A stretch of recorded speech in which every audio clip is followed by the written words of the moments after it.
محمد صلی اللہ علیہ وسلم کو قرآن کے علاوہ کوئی معجزہ نہ دینے کی وجہ۔ اللہ جب انسانوں کی ہدایت مارگدرشن کے لیے اپنے کسی پیغمبر کو دنیا میں بھیجتا ہے تو اس کے ساتھ کچھ ایسی کھلی نشانیاں دے کر ان کو بھیجتا ہے تاکہ انسان ان نشانیوں کو دیکھ کر صاف صاف جان لے کہ یہ واقعی اللہ کے پیغمبر ہیں۔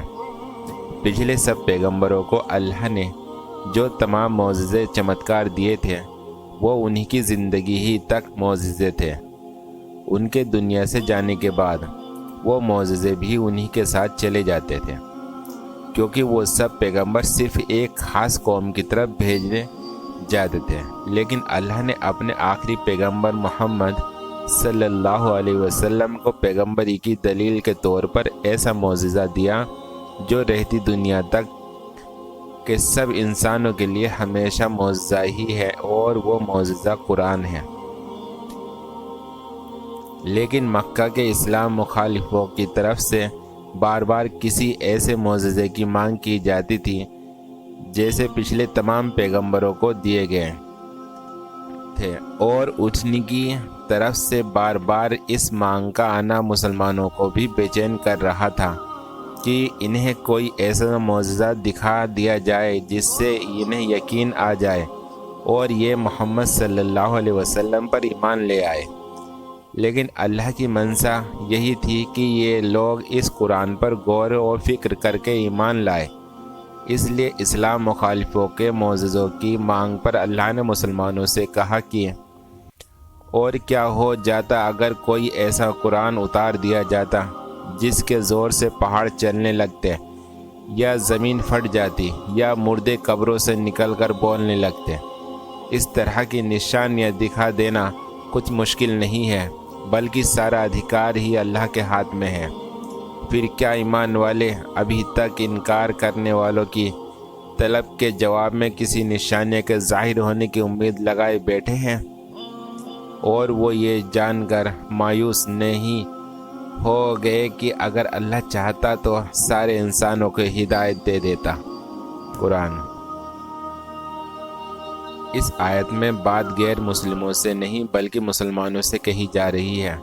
مسلمان جب غیر مسلموں کی طرف سے بار بار نشانیاں کی مانگ سنتے تھے تو ان کے دلوں میں بے چینی پیدا ہوتی تھی کہ کاش ان لوگوں کو کوئی ایسی نشانیاں دکھا دی جاتی جس سے یہ لوگ مان جاتے۔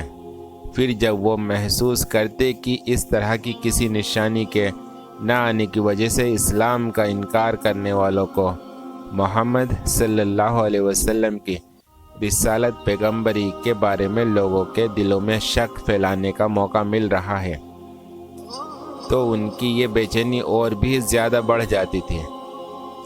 اس پر مسلمانوں سے کہا جا رہا ہے کہ اگر قرآن کی کسی سورہ کے ساتھ ایسی نشانیاں یکایک دکھا دی جاتی تو کیا واقعی تم یہ سمجھتے ہو کہ یہ لوگ ایمان لے آتے؟ کیا تمہیں ان سے یہ خوشگمانی ہے کہ یہ حق قبول کرنے کے لیے بالکل تیار بیٹھے ہیں؟ صرف ایک نشانی کے دکھائے جانے کی کمی ہے۔ جن لوگوں کو قرآن کی تعلیم میں قیامت کی نشانیوں میں محمد صلی اللہ علیہ وسلم کی پاکیزہ زندگی میں صحابہ کرام کی زندگی میں آئی انقلابی تبدیلی میں حق کی روشنی نظر نہ آئی، کیا تم سمجھتے ہو کہ وہ پہاڑوں کے چلنے اور زمین کے پھٹنے اور مردوں کے قبروں سے نکل آنے میں کوئی روشنی پا لیں گے؟ اور اللہ کی طرف سے اس طرح کی نشانیوں کے نہ دکھانے کی اصل وجہ یہ نہیں ہے کہ اللہ ان کو دکھانے کی قدرت نہیں رکھتا، بلکہ اصل وجہ یہ ہے کہ ان طریقوں سے کام لینا اللہ کی مصلحت کے خلاف ہے، اس لیے کہ اصل مقصد تو سیدھا راستہ دکھانا ہے، نہ کہ ایک نبی کی نبوت پیغمبری کو منوا لینا۔ اور سیدھا راستہ دکھانا اس کے بنا ممکن نہیں کہ لوگوں کی سوچ اور سمجھ کا سدھار ہو، اور اللہ کو انسان کا سمجھ بوجھ کے بنا صرف ایک غیر سوری ایمان چاہیے ہوتا تو اس کے لیے نشانیاں دکھانے کی تکلیف کرنے کی کیا ضرورت تھی؟ یہ کام تو اس طرح بھی ہو سکتا تھا کہ اللہ سارے انسانوں کو ایمان والا ہی پیدا کر دیتا۔ اس لیے اللہ نے نشانیوں کے طور پر قرآن سب انسانوں کے سامنے رکھا تاکہ انسان کا امتحان بھی لے سکیں۔ اسلام مخالفوں کی طرف سے نشانیوں کی اتنی زیادہ مانگ بڑھ گئی کہ خود محمد صلی اللہ علیہ وسلم بھی لوگوں کے ایمان نہ لانے پر غم میں مبتلا ہو جایا کرتے تھے۔